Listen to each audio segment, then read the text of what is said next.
মংলা সমুদ্র বন্দর দিয়ে বেড়েছে আমদানি রফতানি। বন্দরকে ঘিরে গড়ে উঠেছে অর্ধ শতাধিক শিল্প কারখানা, ইপিজেড এবং বিশেষ অর্থনৈতিক অঞ্চল। তৈরি হয়েছে প্রায় 30,000 কর্মসংস্থান। বন্দরের জেটি এলাকায় আছেন সহকর্মী মাহমুদ হাসান। বিস্তারিত জানতে সরাসরি যাচ্ছি তার কাছে। মাহমুদ, মংলা সমুদ্র বন্দর এখন ব্যবসায়ীদের একটি অর্থনৈতিক কর্মকাণ্ড কিন্তু মংলা বন্দর জুড়ে। তবে ব্যবসায়ীরা কিন্তু এখানে আমদানি রপ্তানি পণ্য আমদানির শীর্ষস্থান ধরে রেখেছে বাংলাদেশের বন্দর ব্যবসায়ীরা। তবে বন্দর কর্তৃপক্ষ আমাদের কাছে যেমনটি জানিয়েছে যে চলতি অর্থ বছরের এই 2.5 মাসে এ পর্যন্ত মংলা বন্দরে 156টি বিদেশি পণ্য বোঝাই নিয়ে জাহাজ নোঙর করেছে। তার মধ্যে 8,500 টিউস কন্টেইনার হোল্ডিং করা হয়েছে। গাড়ি এসেছে 2,113টি।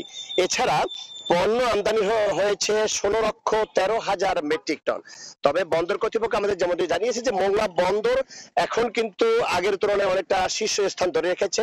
কারণ মংলা বন্দর শুধুমাত্র বাংলাদেশের না, এটি দক্ষিণ এশিয়ার একটি কেন্দ্রবিন্দু কিন্তু মংলা সমুদ্র বন্দর অর্থনৈতিক অঞ্চলে। এখানে কিন্তু অনেকটাই কর্মসংস্থানের সৃষ্টি হয়েছে মানুষের। কারণ এই মংলা বন্দর সংলগ্ন এখানে প্রায় অর্ধ শতাধিক শিল্প প্রতিষ্ঠান গড়ে উঠেছে। এখানে ইপিজেড রয়েছে, বিশেষ অর্থনৈতিক জোন রয়েছে। এছাড়া এখানে কিন্তু বাংলাদেশের বেশ কিছু ব্যবসায়িক প্রতিষ্ঠান কিন্তু মংলা বন্দর ঘিরে এখানে থেকে গড়ে উঠেছে।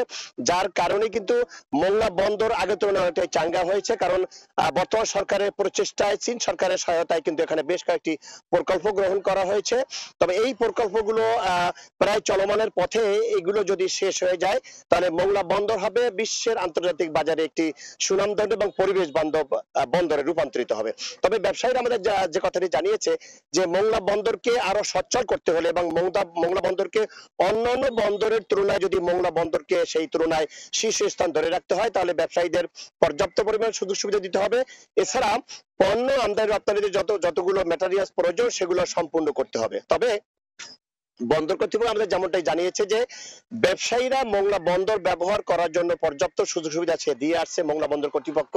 এছাড়া পণ্য আমদানি রপ্তানি এখানে রাখার জন্য সকল ব্যবস্থা করেছে বন্দর কর্তৃপক্ষ। এবং চেয়ারম্যান যেমনটাই জানিয়েছে যে এখানে ব্যবসায়ীরা মংলা বন্দর ব্যবহার করার জন্য সকল কিছু ব্যবস্থা করে রেখেছে মংলা বন্দর কর্তৃপক্ষ। তবে এই ছিল আমার কাছে মংলা বন্দরের আমদানি রপ্তানির ব্যাপারে সর্বশেষ তথ্য। মংলা বন্দর থেকে যুক্ত হয়ে সবশেষ খবর জানাচ্ছিলেন সহকর্মী মাহমুদ হাসান।